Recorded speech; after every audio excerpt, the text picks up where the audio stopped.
I'm down to keep going. I I understand why other got people aren't. yeah, I got time. Yeah, we can. This is up to y'all. Come on, you got time? Yeah, I got nothing else going on. Let's roll. The Okay. Great Geek Refuge. What's next? All right, Um, Mike. yeah, I just sent you a message. I did. I saw it Pick and I one. agree. I'm gonna go ahead. Take the Electra off the board, that Jennifer Garner joint. I'll go ahead and write that down for you. I'm actually gonna go with the Dolph Lundgren Punisher. No, he had a van. He did, and lived in the sewer like a Ninja Turtle. Oh, Jesus Solomon Christ. Grundy looking.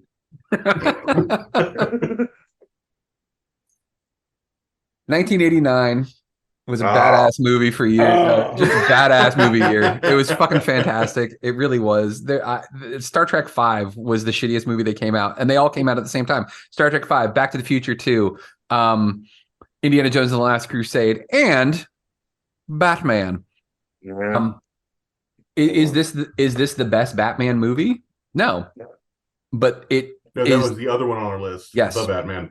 Yes, it is. But it is the Batman movie that I think a lot of us can look to as the thing that like kind of kicked it off. Like, it's not the first superhero movie. It's not the best superhero movie, but this changed everything because like the marketing machine that was this movie, like there were toys, there was a fucking Batman like special value meal you could get from goddamn McDonald's, and like you could get the little lid on the top that you could use as a fucking frisbee. Like everything. He had Jordans. Batman had Jordans. His boots were modified Air Jordans. How dope is that shit? Like, the movie was great. It was quotable. Jack Nicholson was fucking just lights out as the Joker. I actually argue that he may have been better than Batman in this movie. I think he may have been more interesting. Then that's nothing against Michael Keaton, but like his fucking like he puts the glasses on. He's like, "You wouldn't hit a guy with glasses, would you, Bats?" And then like, That's a good part. oh, that because then the lend you a hand thing. I mean, like, and then he's amused by himself with that. Like, the movie is just there's so much going on in that movie, and like part of me wonders if it's just like conditioning from the fact that there were 8 billion commercials for that shit and there was a Prince album to go with it, and like, is it just that you couldn't escape it and you had to love it, or is it actually a good movie? In retrospect, looking back on it, I think Batman Returns is the better of the two. It's more of a Batman movie than Batman, but like overall, like that's the nostalgic choice. I agree. You and me are alone on our island. That I don't Batman think so. Returns. Is I don't think so. I love Batman Returns. Yeah, No, that one. You say it's better than 89? I'd say I probably watched it more at the very I least. definitely watched it more. Yeah. It's a better nice Batman to have story. a Christmas specific superhero movie. Welcome to the Christmas superhero movie draft. I think you got that, Iron Man 3, and that's about it for this whole Shazam. I love a theme. Shazam. Yes, yeah, absolutely. Yeah, and also, like, they're all pretty fucking solid too. Yeah. The 89 Batman is that is one of those movies that I loved when I first saw it, and then watched it when I was little, and then I hadn't watched it for years, and I something about like pop culture, I absorbed a couple of opinions from people, and it was like, fuck Tim Burton, and you know what it was? It was Kevin Smith talking about making Superman Lives, and him talking shit about Burton's Batman. Yeah. And I was like, yeah, fuck that movie. And Nicholson's just playing himself and blah, blah, blah. No, that's not true. I rewatched that a couple years ago, and Nicholson's doing a hell of a job. Is it the most accurate movie in the world? No, it's not. But who gives a shit? Like, if you want your Batman origin story, just reread that comic. There's no reason you can't. It's an adaptation. Things get changed. It's beautiful. It's weird and dark and funny, and that fucking Batmobile design is sick. I've found a newfound love for that movie. The A giant couple years back. dick coming out of the front of it. Yeah. Like, Tim Burton puts things together that should just not work on paper. Like, you got all this Batman stuff going on. You got Nicholson's Joker, and it is like, get me a Prince soundtrack. It's like, wait, what? Shit, like, fucking Mr. Mom is gonna play Batman. yeah. Yeah. Like, okay, I guess we'll see how this goes. Old Multiplicity himself is going to be Batman. Sure, why not? I do got to give some props to Michael Keaton though, because that bat suit was fucking torture to wear because the neck couldn't move. Like it was all one big head shoulder piece. So like when and you can watch it in the movie, if you watch when he looks up, he doesn't like look up like that. He's like turns his whole body. Yeah. It's that had to have sucked, dude. Like that had to be miserable. I mean, I'm pretty sure he said as much. Good call on the 89 Bat Stamp. All right, Mr. Jackson, where do we go next for Team Poprika? Oh yeah, we're going to go back into the X-Men universe here. If we say Logan is probably one of the best of the X-Men bunch, this might be number 2. Or there's an argument to be made for that. Deadpool. It just came up. We were between those two, between Batman and Deadpool. We went Batman. Fair. Good. I think that was the one thing they got right from X-Men Origins Wolverine was Ryan Reynolds casting as Wade Wilson. Yeah, nothing else was right.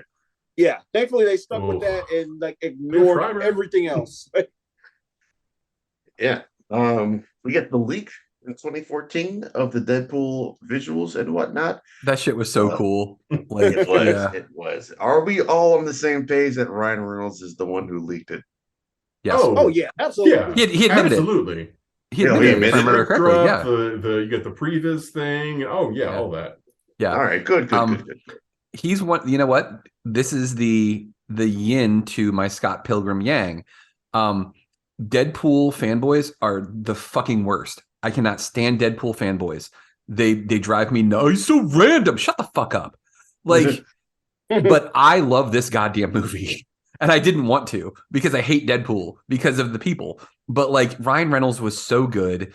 Like it was so great. At one point when he's getting dragged off by Colossus and he's like, let's go see the professor. He's like, which one is it? Is it McAvoy? Is it Stewart? What fucking timeline are we in? Like there's so many, like he managed to get what was right about the character, not what everybody thinks is right about the character, if that makes sense, you know? Yeah.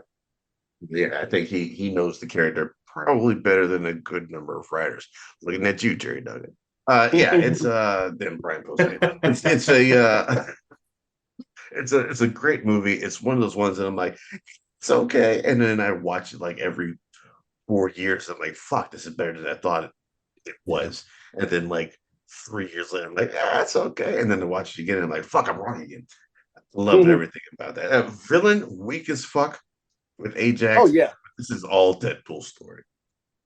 It's a pretty lean story, too, if you think about it. It's like basically Deadpool going after him at the bridge and then fighting him at the helicarrier. Like, yeah. They don't ever acknowledge it as a helicarrier, do they? No, they don't outright say it. Yeah, I think there was like a it was written as one, and there was a rights issue where like they were like maybe we'll be able to figure out a deal, like like they eventually did with Spider-Man, but shit fell through. Yeah, so it's a giant hunk of metal. It's just it's a thing. It's a big metal thing. Don't worry about it. Don't worry about what it is. Yeah.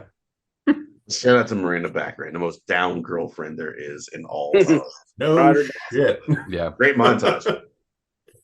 All right. Back over to Great Geek Refuge. After Batman 89 was stolen from us, where do you go next? So we got both of us have a lot of both teams in this case have a lot of superhero movies. So I want to go in a completely different direction and say Road to Perdition. There it is. Oh, it was really a toss between which one of us was gonna between me and you, which one of us was gonna grab that one. If you have either haven't seen it or have no idea that this is a comic book movie, it is based on a Max Allan Collins comic of the same name. In the same way that "You will believe a man can fly" was the motto for Superman the movie. You will believe Tom Hanks will come and murder you in the night in Road to Perdition. He is fucking scary at times in that movie. Phenomenal cast. Jennifer Jason Leigh, Paul Newman, Daniel Craig, Kieran Hines, a young Tyler Hoechlin who would go on to be Superman. These soups. Playing his kid. It is one of Sam Mendes's earliest movies. I think it's the second film. It is First I ever saw. Beautifully shot. It is incredibly well acted. Jude Law is a hired gun paid to take out Mike. Is it Mike Flanagan? I think that's his name.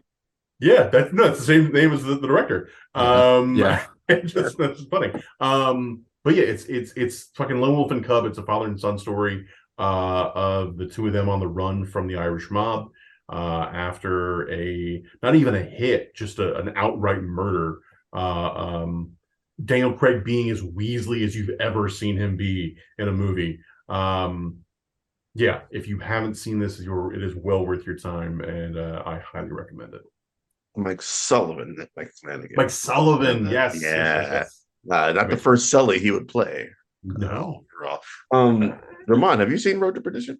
I did not get to see that, actually. All right, we'll put on the blind spots joint. Yeah. What you got on it there, Mike? I was turned on to this movie by Mr. James Rambo. It was one of those ones I just never gotten around to watching, and I made the time for it. It was like about this time last year. I managed to dodge COVID for like 2 years, and some dickhead at work brought it in, and I was sick and I was stuck at home, and I was like, all right, let's watch Road to Perdition finally. And it was just a really, really solid flick, man. I like gangster shit anyways. Like I love gangster movies.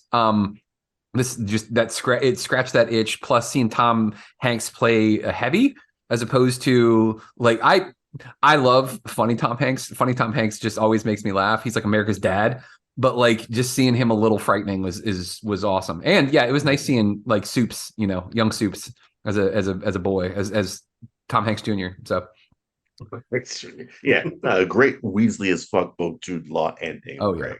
In those movies. Yeah, good call.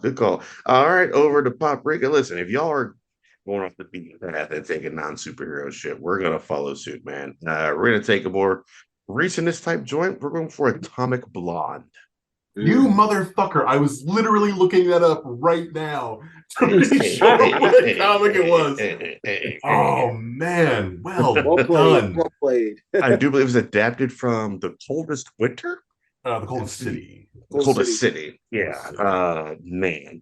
Listen, that's, I think it's one of the John Wick dudes. I think it might be David Leitch directed this joint. And it's got all the Wick vibes there, as well as I'm a big sucker for neon crime. Like that's my go-to wheelhouse. I mean, that's why the Poprika logo is neon. It's my love of that. And there's parts of that movie that are bathed in neon. Charlize Theron has never looked better in the movie. I don't think action scenes that they give her, especially there's the big stairwell one that everybody talks about. That it's just amazing to watch, and it's also just a good spy joint. It's just giving me everything I love mashed into one delicious stew. Jermone, what you got on Atomic Blonde? Oh, I loved it, man. Yeah, it's like the whole '80s Cold War aesthetic. Yeah, pretty awesome there. McAvoy just as grimy as he could ever be. As grimy as he could ever be. Weasley, filthy, disgusting. A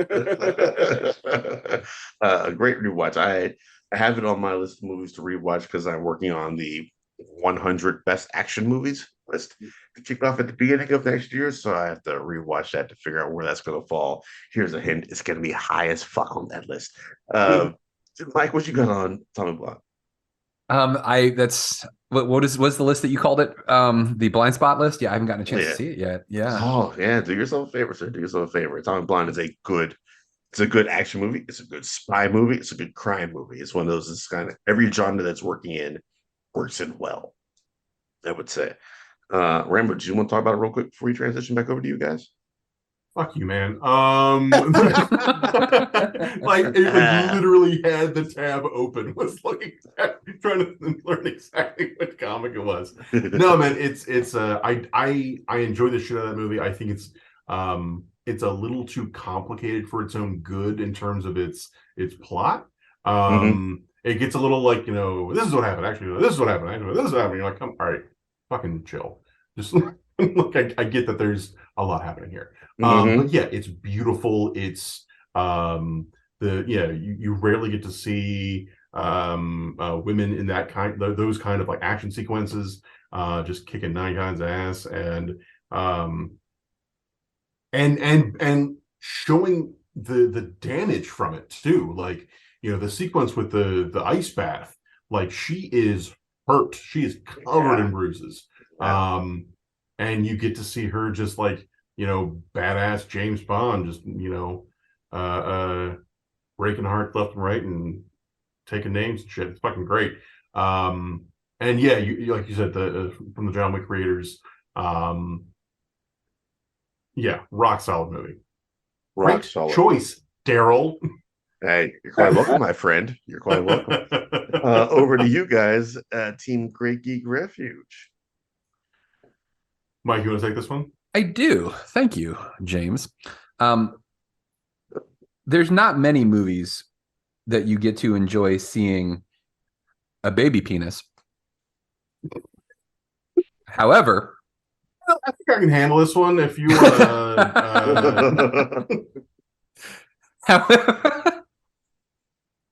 look, when you start with Deadpool and you're like, how do we top that? And baby dicks, yeah. That's one way. But honestly, like the fact that I honestly thought I was going to get tired of seeing Josh Brolin's ass. I was like, all right, I had to see you as the purple nutsack known as Thanos. Now I got to see you again as Cable. No, I'm wrong, dude. He was the perfect Cable. I thought he was great. Deadpool 2 was a ton of fun. They made the joke in the first one about the X-Men. Like, are we even allowed to show them? We're showing the mansion, but is it the X-Mansion? Who knows? Ooh. And they didn't like outwardly come out and do it. It was just like all of them hanging out in a room, and they just kind of slowly closed the door. It was well done. It was well played. The story was fun. There was a lot going on with it, but like I felt like it wasn't.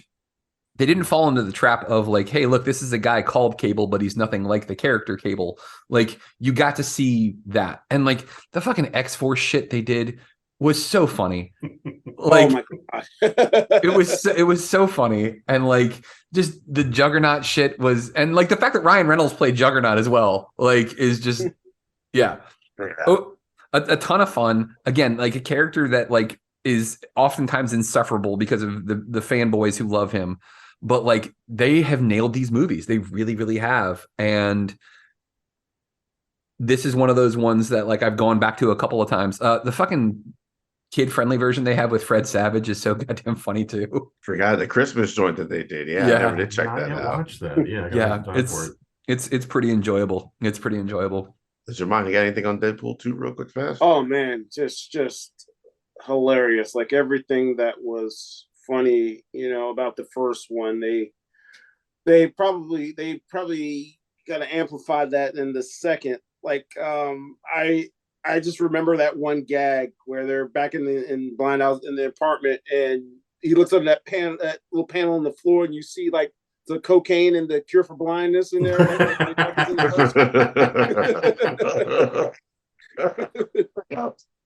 on, Blind Al. Never gonna get a good shake out here. Right on, good call. All right, so it's back over to us. Jermone, we have agreed on our next pick. You go ahead and let the public know, and then three fam will I close the bathroom. Yeah, going to go ahead and pick probably the only other DCEU movie I would even consider on this list, Wonder Woman. All right, fair. Yeah. They like at the time DC needed a hit. They needed a win, and this was probably the first one they had gotten in a while. Gal Gadot, if she can't do anything else, she can do Wonder Woman very well. I love that. I actually love that whole, of course, the big sequence, that whole No Man's Land sequence. God. Because you never actually, up to that point, you never even actually get to see her in costume until we get to that point. And they made you wait for it, and they made you earn it. And when she finally comes out there, like after after that war has been going on for Lord knows how long, and nobody gained an inch, and she's just finally like, you know what? No, we're gonna just go ahead and do this, and goes out there. Incredible. So to your point about Warner Brothers just constantly with the misses, they wanted to cut that sequence. Wow. They wanted to cut the No Man's Land sequence. Arguably the greatest single scene in the entire movie, and Patty Jenkins had to go to bat for that. That's insane. It is fucking bananas. That was why they were in the state they're in. Yeah, 100%. You know what the kids want? The kids want dark movies. All of our superheroes should be dark, very dark and grim and bad. You mean the whole thing about World War I wasn't dark enough? Yeah, right. Exactly. Yeah. I just picture like an old guy with a cigar in his mouth, like talking about what he knows what the kids want, and what the kids like to see. Like it says I promoter. Exactly. Yeah. All right, are we done talking about that movie that we picked there? Whatever that may have been, that I definitely know about. So we went with Wonder Woman, right, Jermone? Yes, we did. All right, then excellent. I still say that No Man's Land is one of the best, greatest scenes in the comic book history. Hands down. I was just telling Jermone, like Warner Brothers wanted to cut that. That's right, they did. They wanted to cut that whole sequence. That's right. Yet again, proving that they have no idea what their fucking properties are. Not a clue. Not a clue. All right, then. I don't understand how you, as an executive, do not understand these characters. I don't understand that. I mean, it comes from you're not a fan of the IP. You are a businessman. And I mean, even businesses should know you need a second action scene. That's what that is. Yeah. I've been saying for the entire character, and I've been saying for a while now, Warner Brothers needs to go ahead and link up with Sony so they can just be one colossal fuck up. Oh, damn, Jermone. You're not excited about the El Muerto movie? Oh. Yeah. Oh boy. All right. Let's have all of his appearances. Let's back over to Great Geek Refuge for your next pick. Your Atomic Blonde choice got me in the James Bond headspace. Let's go and take Kingsman: The Secret Service off the list. There we go. It was so much more fun than I thought it was gonna be. The first time I saw it, I was just like, "What the fuck is happening? What's going on?" Taron Egerton is he is a revelation. That kid is so fucking good and charming, and also, who expected Colin Firth to be able to be that good in some of those action sequences? I know a lot of it is like his stunt double and subbed in and stuff. But the ones that he's in, he's very, very good in. Sam Jackson chewing scenery as the villain. The introduction of Sophia Botella. Sophia Botella, that's her name. I was just going to say, I can't remember her name. But there's another Atomic Blonde tie-in. She's fucking fantastic. I will say that I to this day hate this stupid sex thing at the end of that movie. I get why it's there. It's supposed to be a James Bond joke, and because everything else is James Bond, but like turn up to 11, this is going to turn up to 11. But it's so fucking out of place, and it's about the anal reference there. Yes, because it comes out of nowhere, and you're just like, what? Okay, like I got it. I got your joke. Yes, that's very funny. But other than that, I think it is a very solid film, and I highly recommend it to folks. Mike, what you got? This is also a blind spot movie for me. I have not seen this one. No, is it because it's like one of those you just never get around to, or there was just no interest in it? It's on the list of things that I need to see that I have not. Yeah, and like the people that I trust when it comes to media, like Mr. Rambo here, have said nothing but good things about it. So it's not one of those people where I have a bunch of like knuckleheads telling me like, oh, you got to see Kingsman. No, like it's legit people who have been certified, have gotten the blue check from me. All right, then. So Rambo has never told you to watch Scott Pilgrim, then I take it. I have not. No, he's like, I'm sorry that you don't like it. I'm like, right on. But yeah, it's a fun movie. As the sequel, it's gonna be disappointing because of how fun this first movie is. It just didn't quite reach those levels. The sequel had some moments. There was some. Elton John was just hilarious, and Yeah, I guess Elton without John the sequel, likes- you don't get the Elton John movie that Taryn Edgerton did, which is yeah, you don't get Rocket Man. right, Yeah. they don't get Rocket Man. Which by reports is a very great movie. I'm not a big fan of biopics, but I hear it is a very good movie. It's kind of weird how they structured that though, because they almost did it like it's almost makes it like the jukebox musical more than a biopic. Rocket Man? Yeah, because they sequenced. I think they sequenced it to where it was just built around certain songs at certain points. No, I let's don't just know. get the greatest hits and we'll figure it out from there. Yeah. I don't know. Interesting. All right, let's back over to Team Poprika.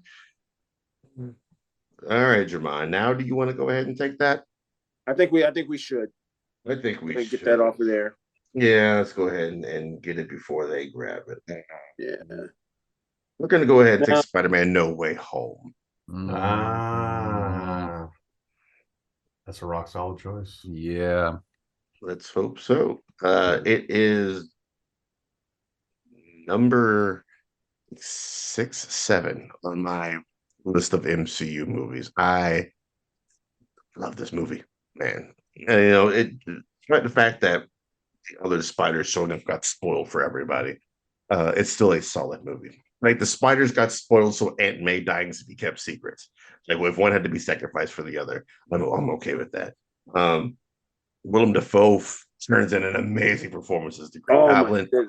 Just unhinged. Unhinged. And what we all know he can do well, what he didn't really get to do great in the Sam Raimi joints, he gets his chance to really cut loose and shine here. And it kind of ends Spider-Man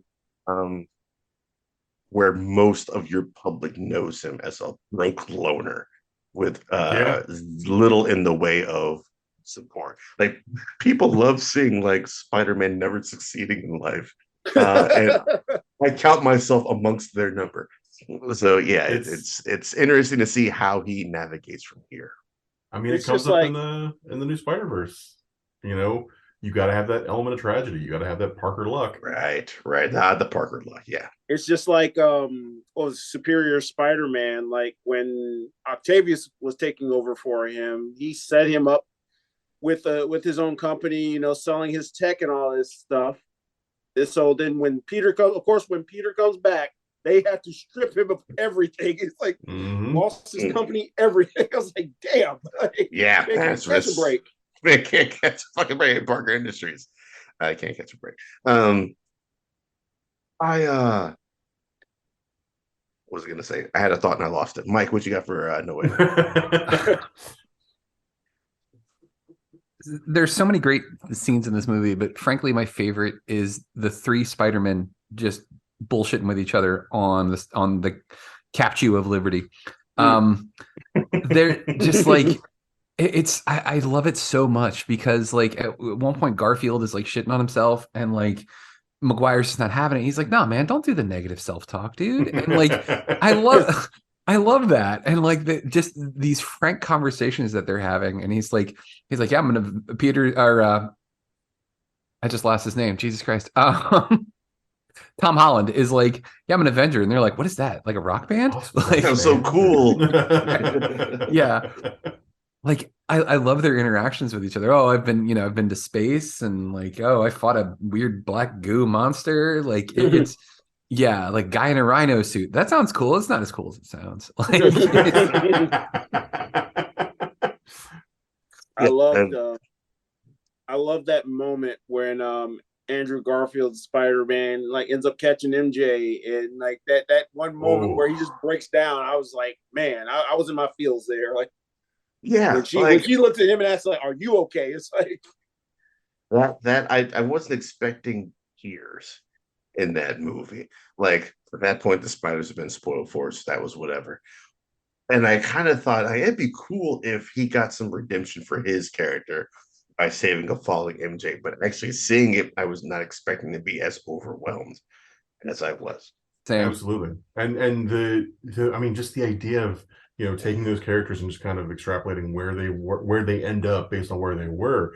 The idea that Garfield like basically turns into like a Punisher type character where he's like, I stopped pulling my punches. Like there's a very direct implication that he was just flat out murking his supervillains and arguably just like pickpockets and shit. And you get, and with Wire, you get the sort of like fatherly, elder statesman. He's got the most experience of all of them, and and that's why you get that kind of like dad moment between him and Garfield, where he's like, no, don't talk about yourself like that. And yeah, I mean, just the interactions between the three of them are so goddamn good. Yeah. Oh. Yeah, and like the fact that they were able to take arguably the worst way to end that movie, not arguably, like just a gut wrench, like he loses everything, but it's still uplifting at the end. And like, yeah, like it's, but like you said, Daryl, like it resets the Spider-Man expectation. Like, he's not supposed to get good things don't happen to Peter Parker. And they really kind of reset that. So yeah. Agreed. Good points. All right. Great Geek Refuge. We are currently we are conferring in the war room about our next choice. So all right, while you confer in the war room, we will move over to ours. We only got one MCU left, Jermone, so we need to make sure we use it wisely. Yes. Ooh, this is tough. They still got 3 out there. This is tough. We have 3 left. Dang. Mm-hmm. Okay. You've got Winter Soldier, Iron Man, and Civil War as your MCU. We get 6. Heck yeah. All right. Yes, I think the one that I mentioned, Rambo, we definitely have to do, but we don't have to do right this second. I think the one that you mentioned last might not be a bad move. Go ahead. Pull the trigger. Do it. Y'all took No Way Home. We're gonna take Homecoming. Yeah. Okay. Yeah. Not a bad choice at all. Obviously Civil War intros Holland's Spider-Man, and that brief moment we get with him, or moments we get with him, are fantastic. But getting John Watts to come in and really flesh out who this Peter Parker is, what his world looks like, it's really special, and they don't shy away from anything with the character. Like I really appreciated the choices they made. I thought the sequence by the end, near the end, in the car when Toombs is taking them to the prom, and they start. And he's putting it together. Ooh, Lord! And like, oh god, the conversation when they get there. Gotta have the dad talk. Keaton is rarely scarier than he is in that sequence. Spider-Man. Oh god. And again, like the little nods, Donald Glover is basically as not Prowler, but as Aaron. The little suggestion of Miles. Having the Tinker having 2 shockers in the same Spider-Man movie. And I'm always happy to see Joaquin Woodbine. Just the better version of Dave Chappelle. Hands fucking down. But there's been a lot of complaints I've heard from people about the fact that Spider-Man's Iron Man Jr. and all this shit. And it's like, all right, fine. You want to bitch about that? Great. How does Spider-Man defeat all of his enemies in every one of those movies without any technology? Solo, by himself. Yeah. So miss me with that bullshit. You don't like how they handle the tech stuff? Fair enough. But it ain't ruining Spider-Man. Like Peter still does things on his own. And it makes sense, honestly. Really well, it makes sense in the universe. It makes sense with what's going on. Like, yeah. The emotional moments in this movie made it for me. When he's no suit underneath a giant pile of rubble, and he's like struggling, and he says, "Come on, Spider-Man, you can do it." Like, fuck, that makes me tear up every time. And hyping himself up, he gets out of that, he goes to the bodega to get a sandwich, and they've done it before where it's New York. They in the Raimi movies, they made it feel like New York. That's fine. Okay. But this is the first time that it actually felt like Queens. This is the first time that it actually felt like a neighborhood. Like he felt like a friendly neighborhood Spider-Man. He goes to the bodega, gets a sandwich, and then he's sitting on the fucking catwalk eating the sandwich. Like it's little things like that. That made it Spider-Man to me. I don't give a shit. She bought me a churro. Yeah, exactly. Like I don't give a shit about the whole like Iron Man thing. I like that's fine. I understand people's like gripe with it, but like they nailed the feel of this. And like the other thing, and I didn't mention this before, as much as I like the Tobey Spider-Man movies, Tom Holland is the first New Yorker Spider-Man because Tobey Maguire is not. There is no like Tom Holland has. And it's not the New York accent. He's like, "Hey, yo, let's go get a hot dog." He doesn't know that accent, man. Yeah, it's not the accent. He's frenetic, like in the way that he talks. So in Civil War, when Tony Stark calls him out, he's just like, "Okay, so I was doing this thing," and he's talking really, really fast.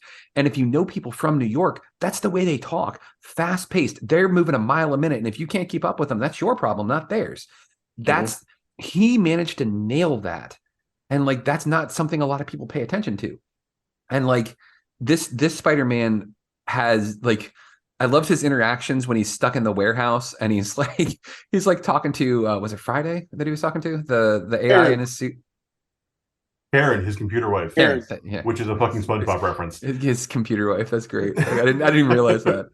Which also is a meta reference because it's Jennifer Connelly. Who is married to Paul Bettany, who's the voice of Jarvis. Oh, yeah. Oh shit. Okay. Yeah, that is pretty meta. I like that. What happened? What happened to her? Like she just like he never like talked to the AI ever again after that. Like, well, him and Ned hacked it at one point, so like maybe they got around the AI. Like, oh, that's a good point. Yeah, that's a good point. You mentioned the bodega. One thing I noticed in No Way Home, the bodega is called Del Mar's. He goes to Del Mar's in Homecoming, and then he briefly passes by in Homecoming is Del Mar's 3. So I'm like, we know the first one got destroyed in the first movie. Did the second one get destroyed at some point?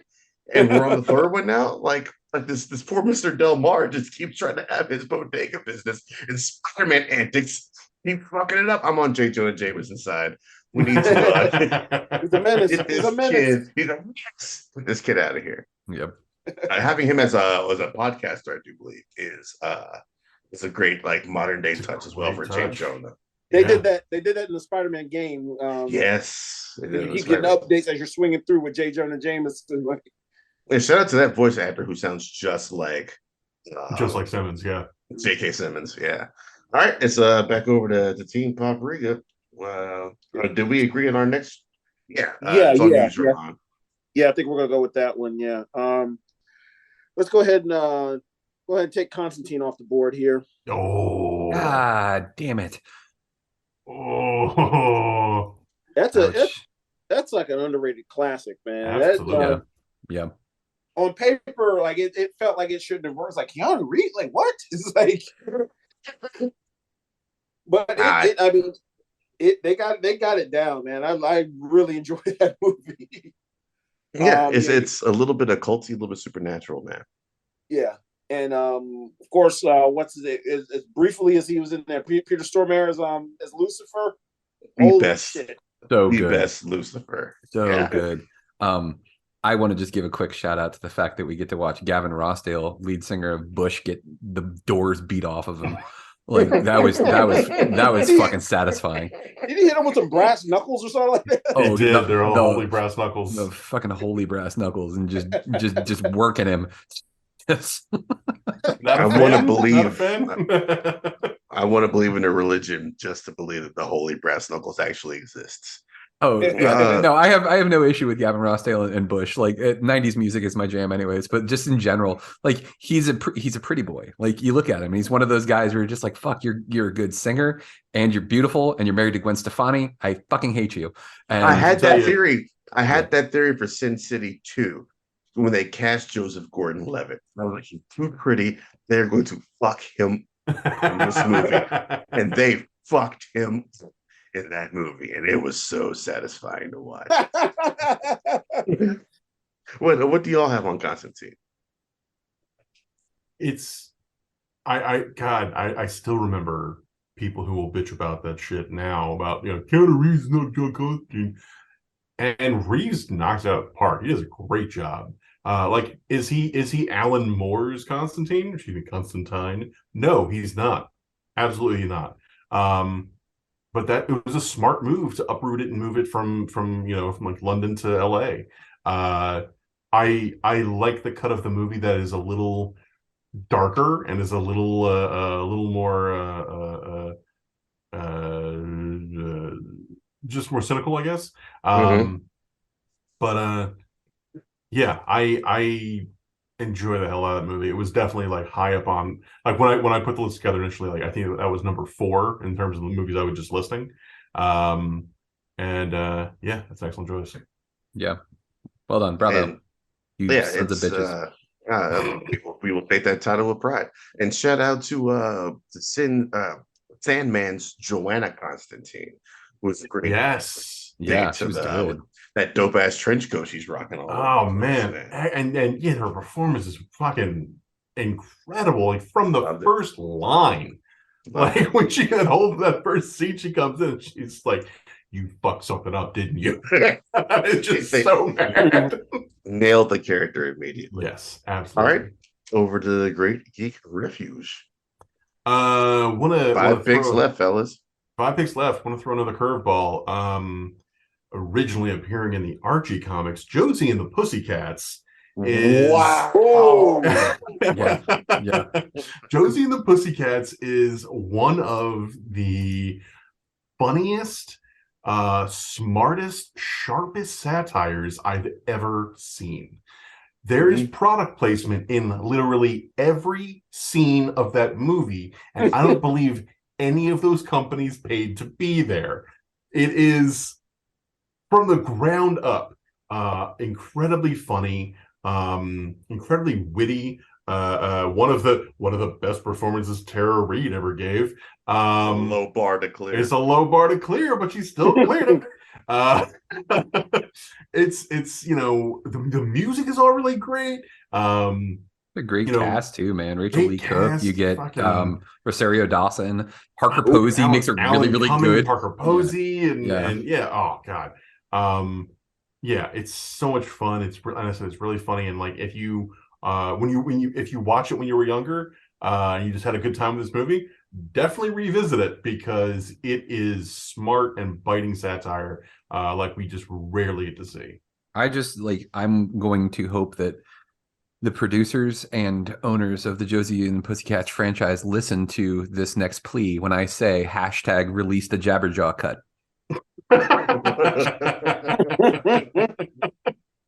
I have a soft spot in my heart for anything Hanna-Barbera, anything of that like 70s, 80s cartoon vibe. And I remember being a kid and very, very, very much loving watching Josie and the Pussycats. And when the movie came out, I remember telling my friends, I was like, "Oh, we got to go see this." And they're like, "What the fuck's wrong with you?" Nothing's wrong with you. Fuck you. Shut up.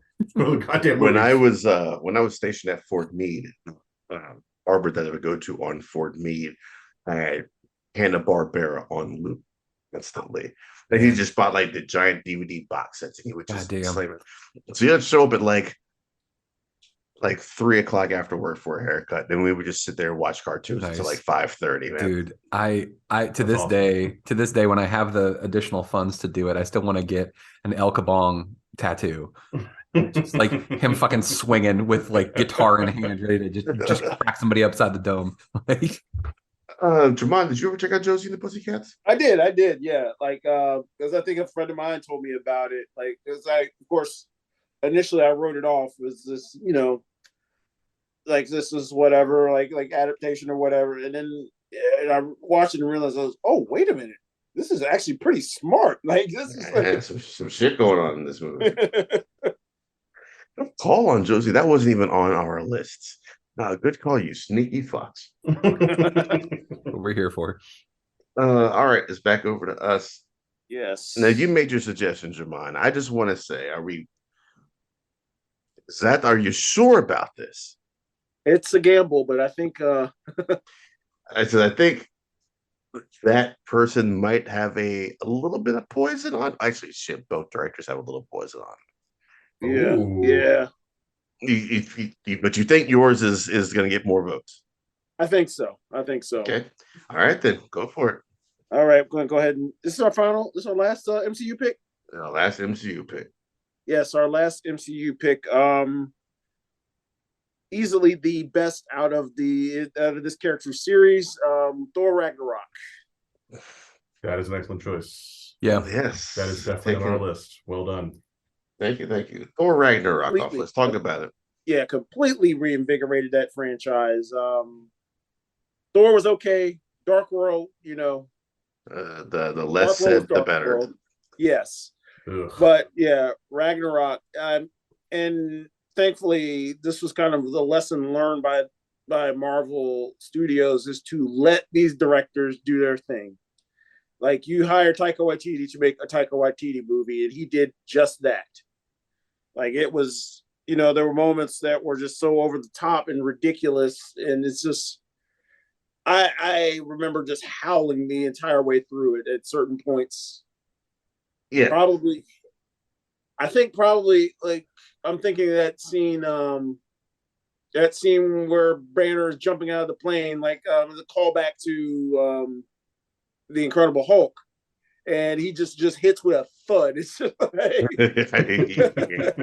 Right on the Rainbow Bridge, just splat. But yeah, you had Jeff Goldblum doing his thing, Tessa Thompson, Hiddleston's always on fire as Loki. They let Hemsworth flex his comedic chops. Yeah, because this was coming out off of that Ghostbusters movie, where they realized, hey, this dude is actually a good comedic actor. Let's lean into that. Yeah, I mean, it didn't translate well for MIB, but for this movie, it most certainly did. Everyone gets their funny lines. Yeah, and that kick-ass moment where Hela's asking, he's like, well, what are you the god of? And then that Led Zeppelin kicks in. Yeah. How no one had used Immigrant Song up to that point is just come from the land of the ice and snow. Like, come on. Yeah. Yeah. The great needle drops. Much better than Love and Thunder's needle drops kind of thing. But I was pissed. I was so pissed that they spoiled the Hulk reveal in the trailer. Like one of the greatest blunders Marvel has ever made, I think, is spoiling that joint. Mike, what you got on Ragnarok, man? Where does Waititi Thor Joyce rank on your Marvel Panther, your MCU pantheon? It fixed so much because Thor was just like, what did he call him? What did Tony call him? Point Break. Point Break. Yeah, that's what he was. He was just like, whatever. This gave depth to this character, much needed depth to this character, which they followed up with some really good depth in Infinity War and in Endgame. I've completely forgot to mention that. Like, you want to talk about a fucking tearjerker? If you are down a parent, that scene where he gets to talk to his mom is just, oh my God, that is rough. It's rough. Yeah. And like not only that, as a fat guy, seeing some fat guy representation because you gained weight because of some trauma. Yeah. I can, me and Thor, man, like, Ragnarok was on first glance when I watched it, I was a little irritated with it because I was like, this is just the Marvel formula again, whatever. Second watch was like, oh fuck, this movie's funny as shit. And like, I caught so much more. The fact that the get help thing was ad-libbed, like, is so fucking funny. I didn't know that. That's fucking great. Let's do the get help thing. I don't want to do the get help thing. Come on, let's do it. He sells it so well too. I'm not doing get help. Smash cut. Oh man, but then like a lot of that was ad-libbed. The whole snake thing was ad-libbed. He's like, oh, he turned into a snake and he knew that I love snakes. And I'm like, oh, hello, a snake. And he'd go blag and then bite me. Like, no, because that's where you think it's going, is that he's gonna bite him, but he doesn't. He turns back and look and he stabs him. Oh, that's right. which just makes it funny. Or it's like, why wouldn't he just fight him as the snake? Oh, that's Loki, man. He's making moves you don't predict. That and like all the memes that have come from those movies, like to this day, my favorite meme is the one of Odin standing there talking to Loki. I can't even get through it. I'm tired of laughing. He's talking to Loki and Thor, and he looks at Loki and he goes, "Have I been a bad father, Luigi?" One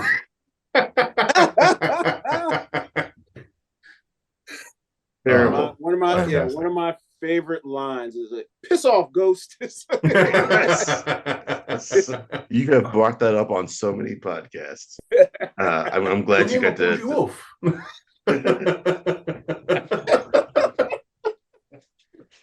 When I screenwriter maybe like a week before it came out, and that the hammer pulled you off line came out, and I was the only person that laughed in the theater. And I was like, how do y'all not get this joke? It pulled you off, mate. All right, back over to GGR. Left. All right. I talked about the feels. Let's talk about more feels. Okay. If you have either one, a father who's no longer around, unfortunately, or a strained relationship with your father, you draft Spawn. You draft Spawn, obviously. You will watch this movie and you'll get 95% of the way through the movie, and then the very ending just obliterates you. And the great thing about it is this is, in my opinion, it's easily in the top 5 of the MCU movies, just overall, and that's Guardians of the Galaxy 2. Okay, very nice, very nice. It was. The first one was great. I think that this one was much better. The first one was a solid flick, but this one was dynamite. Just absolutely lights out from start to finish. The jokes were just as funny. They had more punch. Like the whole thing that like Groot is now like a sullen teenager and he's like cursing at them while he's playing video games. And they're like, whoa, what's up with the language? Like acorns on you, kid. Yeah, like it's just absolutely hilarious. You get the whole like Nebula and Gamora thing going on, like their whole like sisterly rivalry, and the fact that like basically Gamora was the favorite and Nebula was just getting the shit beat out of her, and like there's so many layers to this movie, and like on top of that, having Peter finally meets his father, and his father's Kurt Russell. Like, I don't know about y'all, but like I would lose my shit if I found out Kurt Russell was my dad. I'm like, you're cool as fuck. Look at you. Like, you're just like the coolest dude ever. And then to find out that your father is a bastard, just an absolute murderous bastard. Fuck. And like, the first time I watched it, I was not easy on Yondu because like I thought Yondu was still a prick, because like ultimately what he did was a good thing, but he was still a dickhead to Peter. And like, okay, I get it. It's fine. But it's that whole like boy named Sue thing. You know, I named you this, you know, you had to get tough or die. Okay, that's still bullshit. You should have named me Sue so they got teased all the time, you dick. Like, he was still an asshole to him. But that scene where he was like, he may have been your father, but he ain't your daddy. Like, yeah. And then that's a top 10, maybe top 5 MCU line. Yeah. Oh yeah. And then the fucking him playing father and son by goddamn Cat Stevens. Fuck you, James Gunn. Exactly. Like, how dare you? It. Like when they James Gunn is incredibly manipulative. Oh, he's to his audience, blatantly, gleefully, maybe even manipulative. To well, I mean, like audience. You know, when you come out of a studio like Trauma, you gotta use whatever tools you got. We don't have a lot of money, so how can we make people feel things? How can we really make an impact? And yeah, the right needle drops will definitely do it. Yeah, yep, and he just will. Yeah, I argue that might be one of his best movies. Like, Suicide Squad's really fucking good, but I think Guardians 2 is just absolutely lights out. I think interesting choice. This is my least favorite of the Guardians. Is it really? Oh, yeah. Does it go 3-1-2? It's 1-3-2. 1-3-2. Okay. Yeah. Movie. It's my least of the trilogy. Jermone, did we say where we're going next?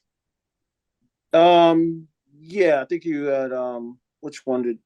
Let Yeah, me that go back and last one double you had check. mentioned. Back to the war room. Oh yeah, that's right. Yeah. Let's we got Wonder Woman, Spider-Man, Constantine, Thor. Let's get back out of the superhero world and let's bring it back to dystopian reality, man. Lots of good stuff out there that's been adapted from the annals of comic books and graphic novels, man. Um, but sometimes it just takes the right Korean director to find the right bit of property. By the name of Bong Joon-ho, who did Yeah. a little jump called Snowpiercer. Yes, indeed. Yeah, Excellent choice. thank you. That's how I know babies taste best. Oh. Mike, have you ever seen Snowpiercer?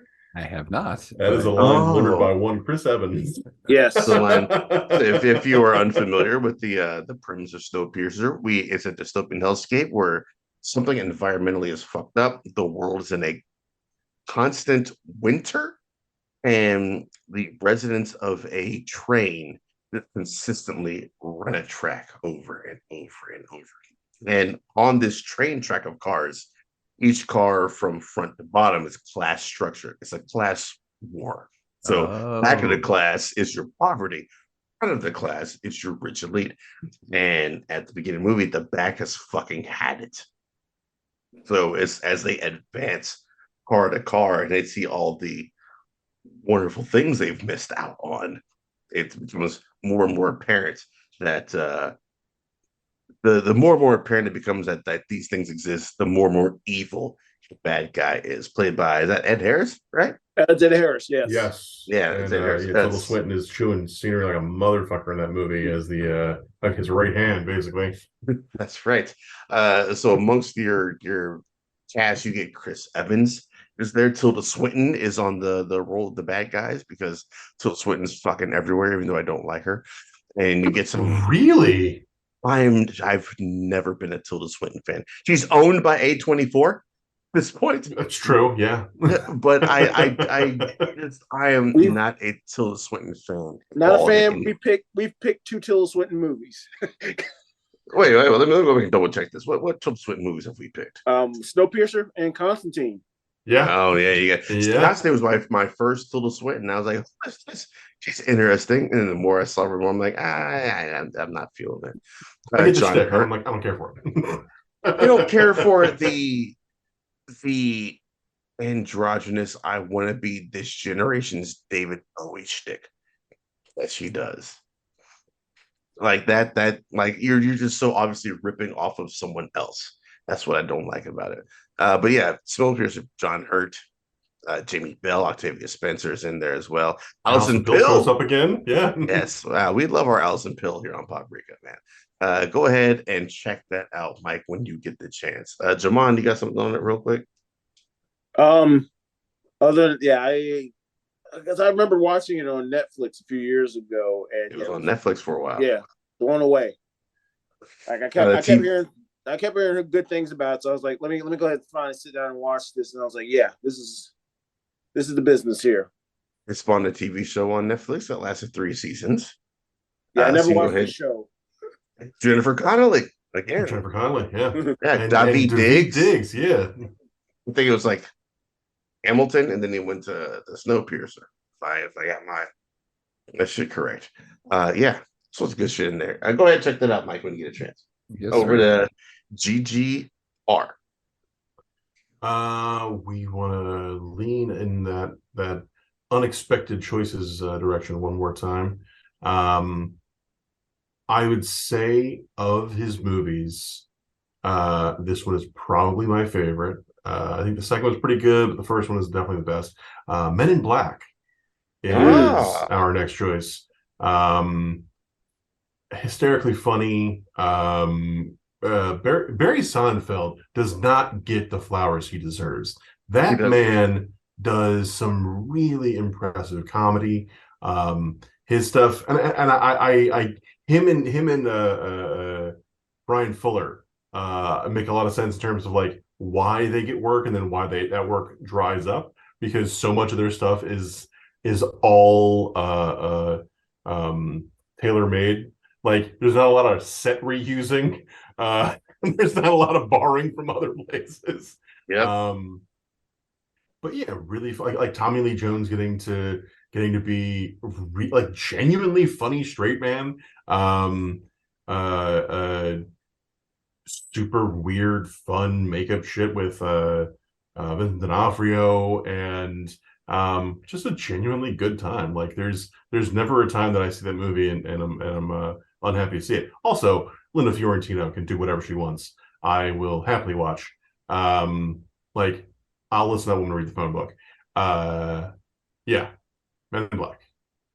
100%. 100% agree. Great movie. Yeah. Just like when Will Smith could do no wrong until he made Wild Wild West. Also another very Sonnenfeld movie. I will say this in regards to Wild Wild West. If you know your pop culture history, remember that when and if you watch The Flash. Oh, that'll be interesting. Okay. When do we have another fucking giant spider? Is John Peters involved in this one? As he sips his drink and says nothing. If I had to guess, I would say that that's also another Man of Steel reference, also produced by John Peters. Yeah, Men in Black. Yeah, no, Men in Black was a fucking ton of fun. I can't even think of any. I haven't watched it in a really long time. I just know that I really enjoyed the shit out of it. His speech when he's trying to egg on Vincent D'Onofrio's bug character and he's like stepping on the bugs. He's like, "Oh, I'm sorry. Was that your auntie?" Like, yeah. My favorite. I guess that makes this your uncle. I think my favorite thing was when he was when they were testing all these new recruits and everything. You got all the brightest and the best of the military guys, and they have that best written test. And dragging the fucking table. Yeah. Because everybody else is trying to figure out how to write on it. He's the only one that's smart enough to think, let me just pull this table over here. Then he glanced at the other black guy in there. He's like, "No, man, you want to get on this?" Sitting right next to me. You want to? No, okay. Yeah, good call on that. Men in Black. The second one to me is the better movie. You get Rosario Dawson in there, and you get what I think is never a complaint. Say less. I know, Jermone, you have the Rosario Dawson clause. Yes. I think you get the best line in an underrated line in movies when she says, "I cry because it rains," and Tommy Lee Jones says, "It rains because you cry." Yeah, it's a lot of people get sad when it rains, and then he says, "No, you understand. It rains because you're sad." Yes. Oh, and like, that and well, and in the first one, sorry, it's Men in Black is Katie's favorite movie. It's when they show the photos of the first contact and YK is there, and he's like, "Oh, you bought that tall man some flowers." But no, absolutely no. The second one is fucking fantastic. Yeah. And I like elements. There's a lot of pieces of the third one that I think work really well, but like overall, the point works. Brolin's Tommy Lee Jones impression is phenomenal. Really? Yeah, it is spot on. Okay. Oh, and something I had meant to say like an hour ago at this point. I love Deadpool 2. I think Brolin did a great fucking job. Stephen Lang should have been Cable. Yes, Stephen Lang should have been Cable, and also Brolin has admitted that he is not happy with his Cable performance. Really? Wow. Yeah. He said he thought he could have done a better job as Cable, but also, yes, it should have been Stephen Lang. Stephen Lang, God damn it. Don't worry, he's playing some bastardized version in Avatar. All right, it's over to us on Team Poprika. Jermone, what are we doing? Yeah, we're going. Let's go into that Alan Moore bag here. We're gonna go ahead and take Watchmen off the board here. Rally. Yeah, talk about it for a second, Jermone. that was probably the closest we would ever get to, like it was the book that people said was unfilmable like years ago, and that's probably the best adaptation we were ever going to get of the source material. Now, granted, the TV show is probably I would think far superior, but it's not necessarily based on the actual, the original graphic novel. Much more of a sequel, actually. Yeah. I'm actually of the opinion that I actually like the movie ending better than the book. I also feel that way. Agreed. Now, Michael Aloysius Lunsford, you were Aloysius when we said that. Are you where do you come down? Comic book ending or movie ending? Mike, do you know what the comic book ending is? No, have you not read the I have, but it was like, here's the thing. I read it when I was like, I don't know, like 12. And I can't remember what's this? That's a wild book to be reading at 12. Dude, all I'm saying is as a kid, it's one of the things that I credit both of my parents with, in that they did right. One of even a blind squirrel finds a nut. They didn't censor me with media. I was allowed to watch or read or like whatever I wanted for the most part, within reason, Yeah. But like I remember watching RoboCop when I was like, man saw Debbie Does Dallas at 10 years old. It was weird. But no, I got to read. I mean, I was reading Stephen King when I was like 9, 10 years old. Like I remember reading it. I remember there was a lot about it that I liked. There was a lot that was weird. There's a lot that I didn't like. I was like, this owl man seems like Batman. Like, this is weird. Why isn't it just Batman? What was I'm trying to remember now. I'm like conflating the two. I think like I'm trying to remember how it ends, because isn't it basically like Dr. Manhattan runs across Ozymandias and Ozymandias is like, yeah, here's my plan, and Dr. Manhattan's like, yeah, it's a good plan, even though you're gonna kill a bunch of people. I don't fucking care, and just kind of like dips out. Like I'm trying to remember. Plan is that they take a giant alien squid thing and they drop it in the middle of New York, and it sends out a giant like psionic blast that kills millions of people in New York City. And that is what creates the peace between the US and Russia, because the doomsday clock is getting closer and closer to war. And so that was his solution of stopping the war, was to kill a bunch of people using this giant alien squid, inadvertently with Manhattan's help. It's Rorschach and That's right, Night Owl. because Rorschach is like, no, this is bullshit, and then Dr. Manhattan vaporizes him. Right. Yeah, Rorschach's like, this is actually going to work. Yeah. And you don't understand. Like we have to do. Basically, he's already done it either way. It's going to happen.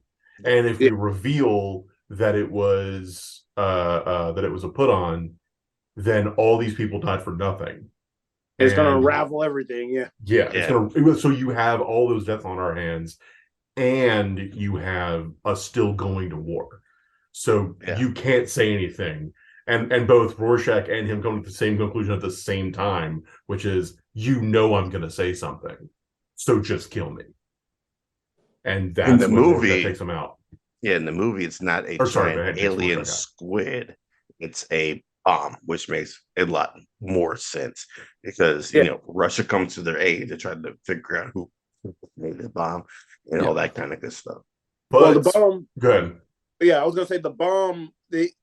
Ozymandias made the bomb look like it was Dr. Manhattan's signature. That's right. So he's the patsy. Yeah. So not only now the unifying force to unite against, or the force to unite against, is superheroes. So he sets Manhattan up as the villain, and Manhattan's like, dope, I'll just go live on Mars. Like I was planning on doing that anyway. But we're beginning at the moment of Rorschach being like, this is not okay. Funny little Easter egg: the actual like project name for the bomb, like a project like Manhattan, is SQUID. It's like Project Squid, which is the nod to the comic. Mike, I would say go back and reread. If you read it when you were young, then Rorschach is the coolest dude in the comic. If you go back and reread it now that you're a smart man, it's a whole dynamic change on what he's got going on. You're like, oh no. And that's Alan Moore's thing, is too many people idolized the wrong character in Rorschach because they didn't think deeper than surface level. Oh yeah, well, I mean, we see that all the time with comic book characters. I mean, or just characters in general. I mean, like, how many douchebags do you know who are like, "Oh, I fucking love Rick from Rick and Morty," and you're like, just like him, missing the fucking stay away from me. Or how the Punisher thing has been appropriated now. Like, hey, listen, I'm a Batman fan, and I still hear it.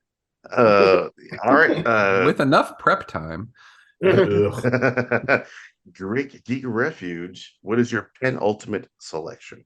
Ooh, penultimate. Nice. What usage. Do you say, Mike? We got one non-MCU and one MCU choice. Now, you've only taken 3 MCUs so far. I'm sorry, 4 so far. No, 5 total. Yeah. We have our last MCU choice. Mr. Rambo, I defer to you. So I'm going to allow you to take this second to last pick, and I will pick last for us. Okay. Thor: The Dark World is still out there. It certainly is. Yeah. Eternals. No one's chosen Eternals. Reason for that. We got Green Lantern. Green Lantern, huh? Green Lantern is out there. Yeah. You guys want that one? Mike, do you want the MCU one or the non-MCU one? Give me the non-MCU one. Okay. I'm between 3. Well, let's go ahead and complete our double feature and go Captain America: The First Avenger. I think that the Captain America movie, I don't think I'm breaking new ground saying this, but the Captain America movies are the best trilogy, hands down, in the MCU. Yeah, I disagree with that. Really? Where do you come in? What do you think? Because at this point, I think it's the Guardians. That's fair. That's a fair point. I hadn't considered that. I think the only knock, even though I love Winter Soldier and Civil War, is that the way the MCU is structured, by the time you get to these Cap sequels, he's in a completely different place from the previous movie. I don't disagree, but I don't see that as a problem. I see that as being a way to explore different facets of the character. And I think that I'm going to take a bit of a tangent for a second. In the way that Garth Ennis writes the Punisher, where the Punisher doesn't change. Punisher is the same thing throughout. He is a force of nature. He's the Storm and Twister. Captain America isn't there to really have an arc. He isn't there to really he is a force of change. He is not necessarily change himself. So you get to place him in these different situations and environments and say, okay, how does Cap deal with this particular problem? And so it's not about adapting him or having him come out the other end of it a different person. I'm blanking on the name of it. I'll send it in the thread later on.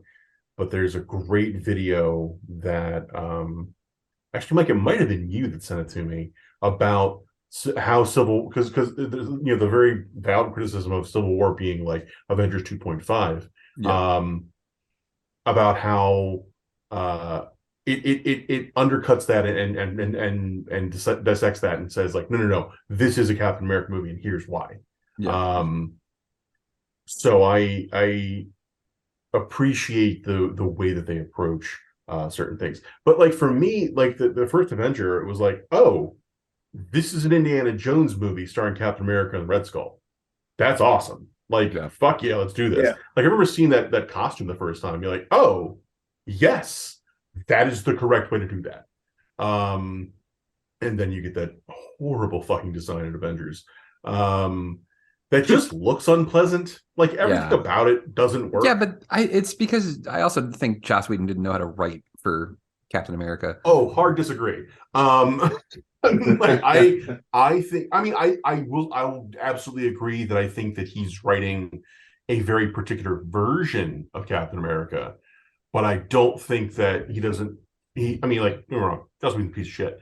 But I think that his version of Cap basically kind of disregards the first Avenger. Yeah, that's my issue with it. Yeah, which is fair, but that doesn't mean he doesn't know how to write the character. It means he doesn't give a shit about what came before.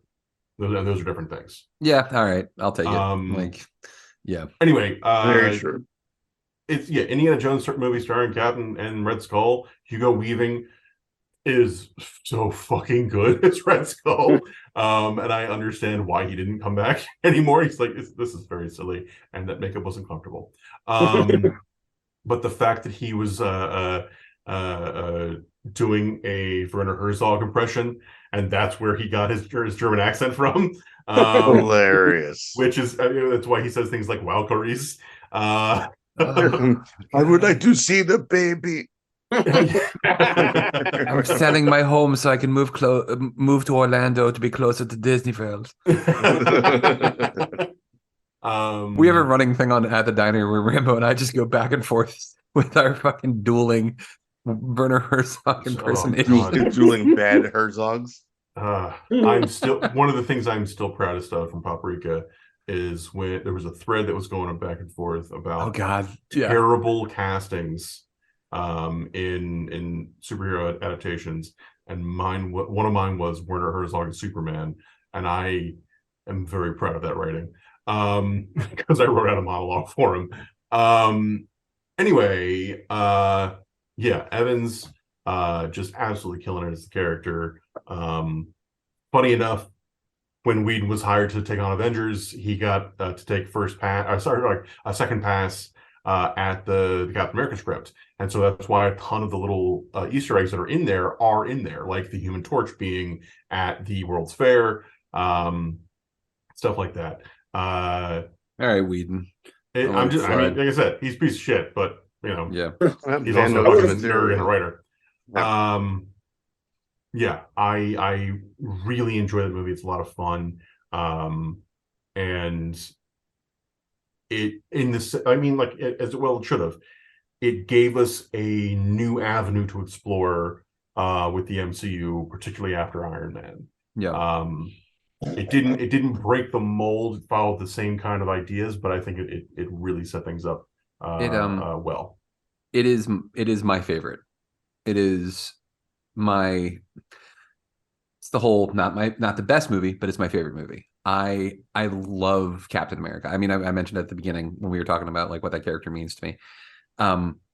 That movie is so good on so many levels, and I enjoy the shit out of it because it's that great hero's journey, and we see it pay dividends in the future when he says to Steve, he's like, I don't need a good soldier, I need a good man. Yeah. And we see that pay dividends in the future when they choose the new Cap. They choose they choose John Walker. I'm sorry, that the Lieutenant United States. The Wish.com Captain America. Exactly. Yeah. Because John Walker is a good soldier, but not a good man. And BFC, Washington, D.C. Ridiculous. Sergeant North America. Yeah. Right, I'm done. Yeah. Good call on the first Avenger. What you got, Mike? Nah, I love the character. I love the movie. There's just so much great about it. No, can we talk about the music? Like the Star Spangled Man with a Plan. If that shit doesn't make you stand up and salute, like you're fucking dead inside. I want to see, especially after seeing Stan Lee's cameo in Age of Ultron as one of Cap's old war buddies. I want to see that battle seeing Chris Evans' Cap like back in World War II fighting alongside Stan Lee. Oh, also, can we talk about, because we found this out from She-Hulk, that I have to go back and watch it. I haven't watched it again since watching She-Hulk. I want to figure out who it was that he fucked. Because apparently he fucked one of those girls in World War II. It's gotta be Dormer, right? Natalie Dormer. No, it's not Natalie Dormer. So apparently, when he's on stage doing his Captain America thing, right? Oh, that's right. Some girl winks at him. He says one of the Banner says it's one of the dancers. That's right. Yeah. No, I mean, because I think all of us have just pointed out that we would have wanted to get Natalie Dormer. I mean, who Oh yeah, doesn't? because we're human beings with eyes and Yes. and libidos. So yeah. Yeah. And I mean, like, let's be honest, if Peggy Carter didn't step in, I mean, like, that was going to be one of those, no, don't stop, please. Like, yeah. All right, then it's back over to us. I agree, Siobhan. Yeah. All right. You know, we on Poprika are big fans of the only wizard we know that also writes comic books, and that wizard being Alan Moore. Counterpoint. Counterpoint. Morrison. I thought about that. I was like, do we count Morrison as a wizard? I guess technically Morrison's more of a warlock. Yeah, an astral projectionist. I don't know, man. If somebody told me that Neil Gaiman was a wizard, I would be like, yeah, I could see it. I can see it. Yeah, but both Morrison and Moore have been like, I'm a magician. They've blatantly stated that they believe that 100%. They are wizards. We got Watchmen. We're gonna go ahead and take that other Alan Moore joint off the list. We'll leave League of Extraordinary Gentlemen for you guys if you want it, but we're gonna take V for Vendetta off the list here. Yes. Solid choice. Yeah. Remember the 5th of November. The 5th of motherfucking November. Natalie Portman proving that she does not need hair to be attractive. Exactly. This is like the chaos movie, right? A dude trying to spur people into change out of their apathy, fighting big government, as it were, with John Hurt leading the way as the face of a corrupt government body. The entire government body was corrupt at this point. Was trying to break the shackles free, as it were, and him doing it in a super fashion. If you've read the comic, it is. I'm of the belief that it is not for Americans. This is a super British thing that applies specifically to the Brits that we can never fully understand, but we can still enjoy as is. And the same goes for the movie. I think the movie and the comic book are both incredibly enjoyable. Not products made for us Americans, but still good shit. Jamal, what you got? Oh yeah, I thoroughly enjoyed it. I don't know if I've actually read the actual graphic novel.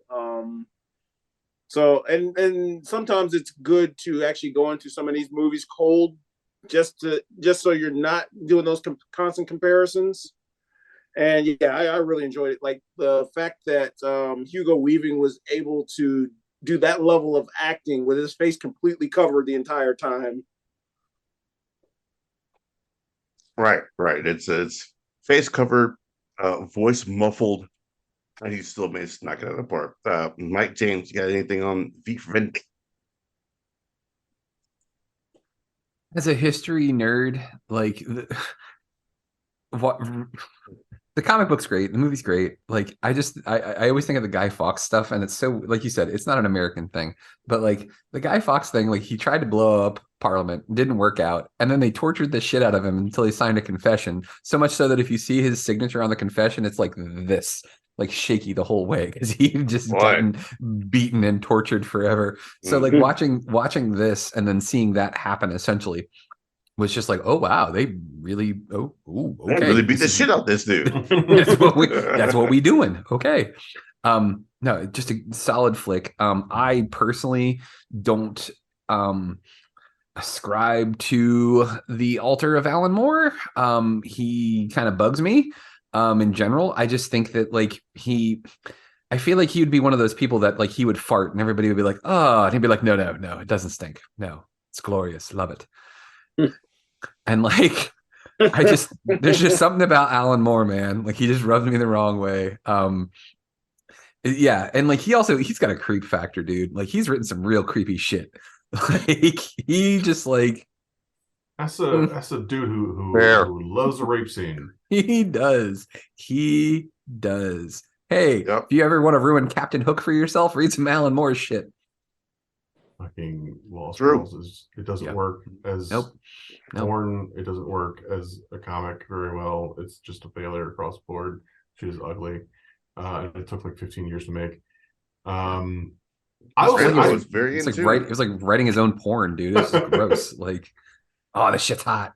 It's one of those things. It's like it's an interesting idea in terms of like, oh, these three women are like all three of these characters are contemporaries of each other and could have coexisted.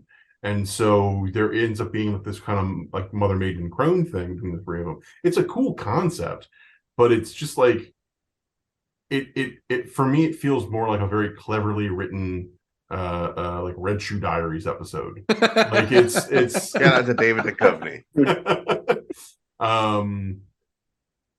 Yeah, I don't know. I also though with regard to Moore, I think that it's not he wouldn't be the guy to be like the fart doesn't stink. He would be the guy to fart, and the people around him would be like, "Oh, Say the it's fart glorious, yes. it's wondrous," and he's just like, "Oh, I'm a creepy old man who loves comic books, and I'll get Casey sometimes." And, like, fair. All right, that's fair.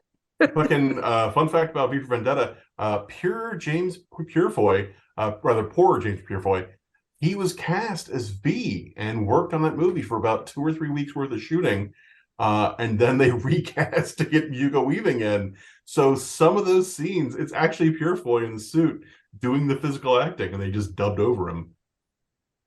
We got paid for it still. Fucking bummer. I fucking hope so, man. I hope so. All right.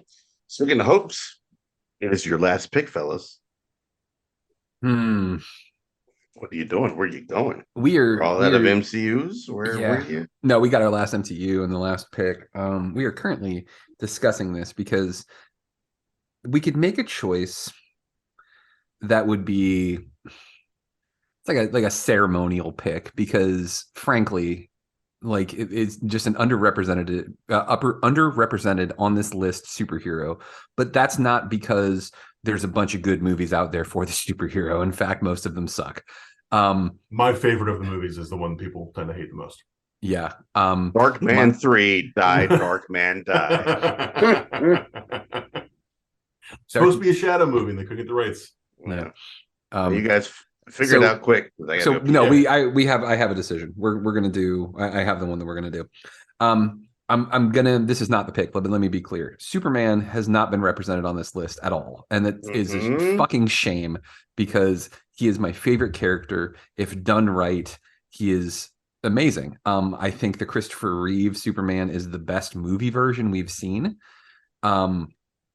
Speed it up. I gotta pee. Okay. Come on, move along. All right, fuck it. All right, let's just jump to it. We already talked about it. It's a Christmas movie. It's a Batman movie. It's a Batman Christmas movie. It's Batman Returns. Vamp.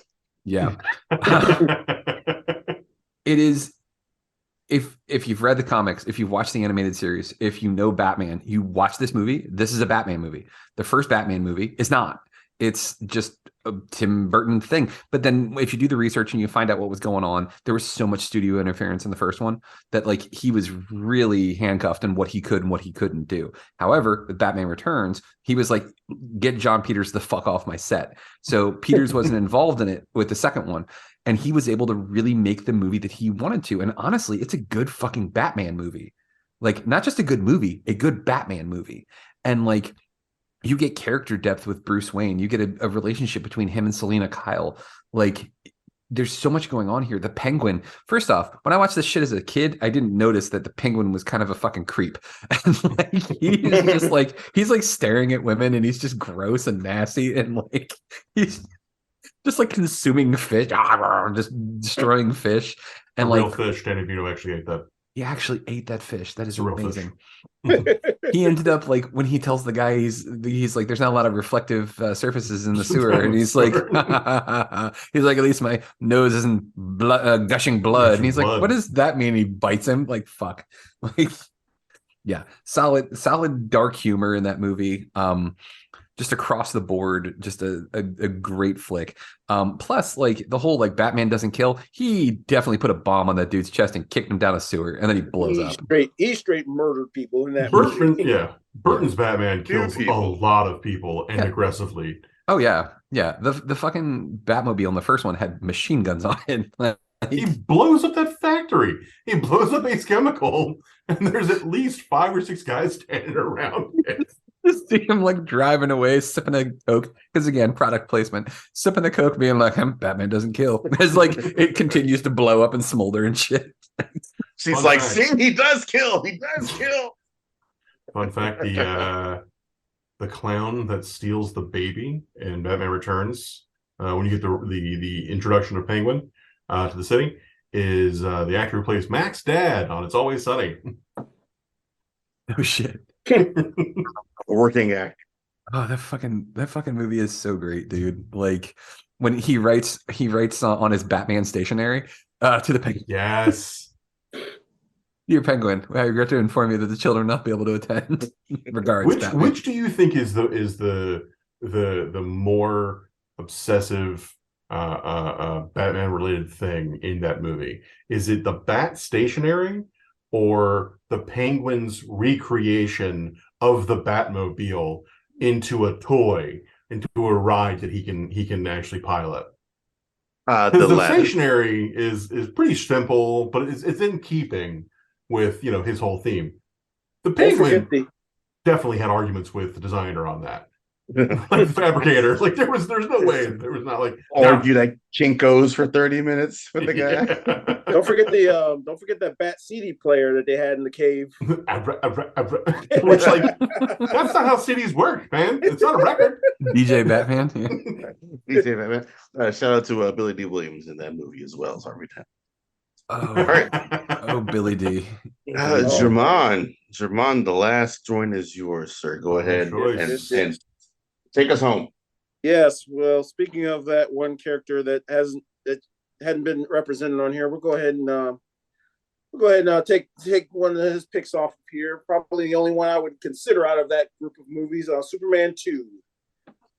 Yes. All right. Respect. Superman all right. 2. Go ahead and talk about it, Jermone. Yes, Superman 2. Like, as much as we love the original Superman, 78 Superman, it was kind of boring at times. Like, Superman needs somebody to punch.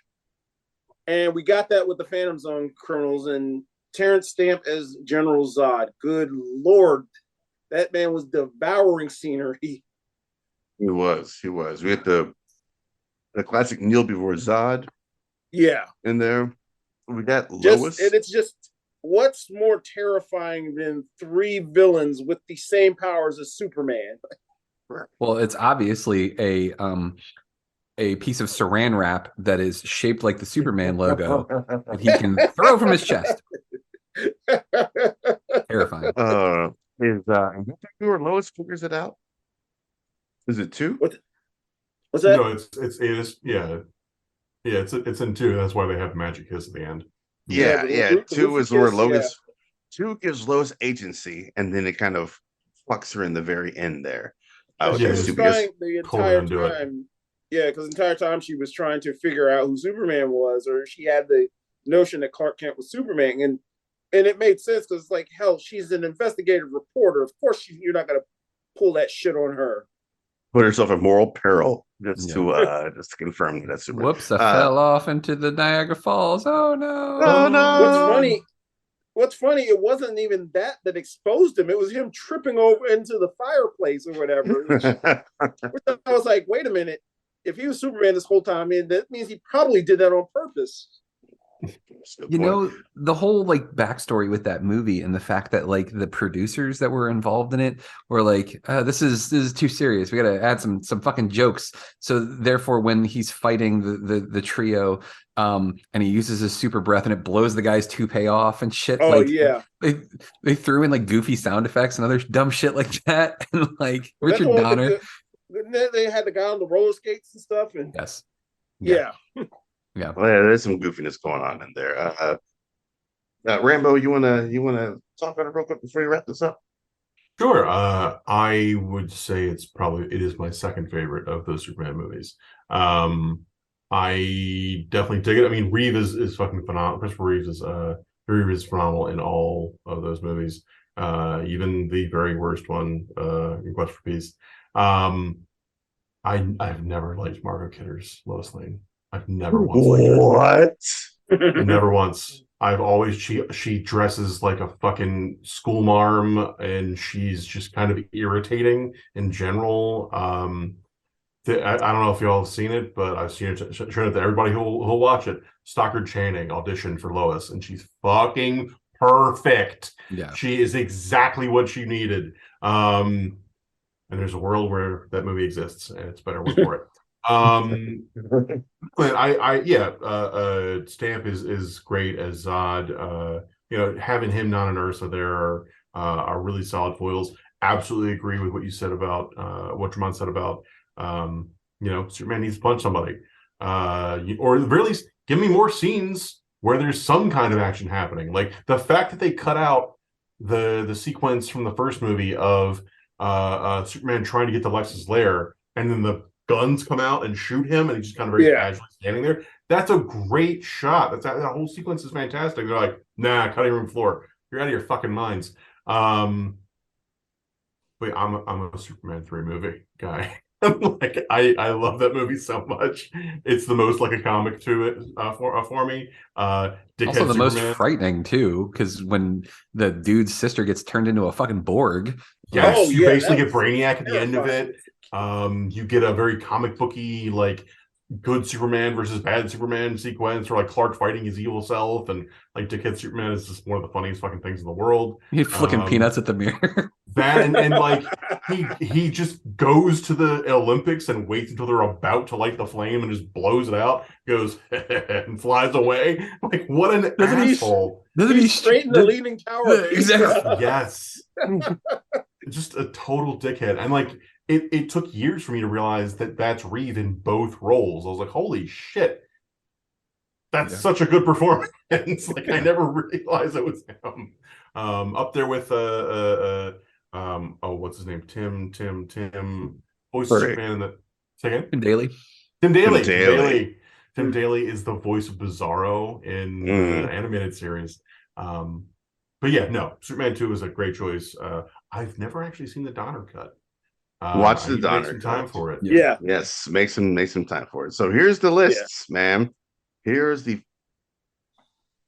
final lists. Team Great Geek Refuge. I'm not liking this list. Here it is. The Winter Soldier, the Batman, the Suicide Squad. A lot of these starting off. Teenage Mutant Ninja Turtles, Iron Man, The Crow, Red. The Rocketeer, Captain America, Civil War. Blade 2, Batman 89, Road to Perdition, Deadpool 2, Kingsman, The Secret Service, Spider-Man Homecoming, Josie and the Pussycats, Good Call. Guardians of the Galaxy Volume 2, Men in Black, Captain America, The Feist. Hold on a second. Okay, yeah, Captain America, The First Avenger, and Batman Returns. How are you feeling about this list? Feeling good. Confident. You feeling? These are both solid. I mean, don't get me wrong. Yeah, these are excellent choices made on both sides of this. Yeah. Our list for Team Poprika, we have The Dark Knight, Logan, Guardians of the Galaxy Volume 1, Avengers Endgame, Avengers Infinity War, Black Panther, Spider-Man 2, Scott Pilgrim, Blade, Sin City, Deadpool, Atomic Blonde, Wonder Woman, Spider-Man No Way Home, Constantine, Thor Ragnarok, Snowpiercer, Watchmen, V for Vendetta, and Superman 2. Jermone, how you feeling? That's sounding pretty good there. Sound pretty good to you? Yeah. Boy. Oh boy. This is the longest draft by far. This is gonna be I think it's gonna be a tough one here. This is gonna be a tough one. This is gonna be a battle for votes, man. This will be up here in a little bit, man. I will tag you all, of course, when it goes up, so we can all watch this like hawks as it goes up. Thank you to my tag team partner, Jermone Jackson. Thank you to the Great Geek Refuge, man. Mike, James, Rambo, you guys made this awesome. Everybody, go over there. Go over to their Facebook. Go over to their webpage. Go to the podcast, man. Go everything. Mike, where can they find Great Geek Refuge? Well, thank you for asking, Daryl. You can find the Great Geek Refuge wherever you like your podcast, except for Spotify, because fuck Spotify. Yeah, like you can. We're on all the Apple stuff. I mean, you can find us pretty much everywhere. We're on. What is Audible doing now? I think that's audiobooks. Yeah, well, Amazon like owns Audible, so Amazon Yes. Podcast became Audible, so you can get Audible for free and listen to the podcast there. You can just go directly to the website as well. If you go to greatgeekrefuge.com, there's articles. We haven't really written many lately, but we have a lot of good stuff on there from years past. In fact, you gave us a great idea that we're probably going to go back and do our movie reviews and TV show reviews and just do them as podcasts. So more content. I appreciate that about you. Here for you. Yeah, man. Yeah, check us out. I mean, the group is always there, but not only that, one of the things that I try to champion as well, as somebody who got into podcasting on my own and kind of taught myself how to do it. If this is something that you feel that you want to voice, you have something that you want to say and you need help with this, you've got myself, you've got Rambo, you've got MC Brooks, you've got Mariah on our team, like all of us who have more or less taught ourselves how to do this stuff. We're more than willing to help you. If you want to do it and you want a place to have your voice, we're more than happy to help you get there. It is. Just go ahead, check all that shit. And this will be up, man. And by the time you hear this, the winner will be announced. Good luck to both of us. That is it for this draft, man. We have 2 drafts left after this, man, before we get to shutting everything down. So it's gonna be good shit. You all hopefully enjoyed this. See you next time. Until then, you all take it easy and have a good one.